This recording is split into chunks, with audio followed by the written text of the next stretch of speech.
I-enjoy mo pagiging single mo kasi hindi mo alam baka bukas. Tayo na, char.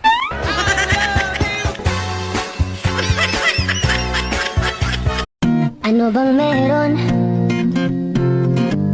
Ba't di mo ko kayang pansinin? Pangit ba ko sa iyong paningin? Ano bang meron? Kung hindi mo gusto yung mga TikTok ko, edi ako na lang gustuin mo. Naging sweet lang sa'yo, akala mo gusto ka na. Tanga, bored lang yun. Gago!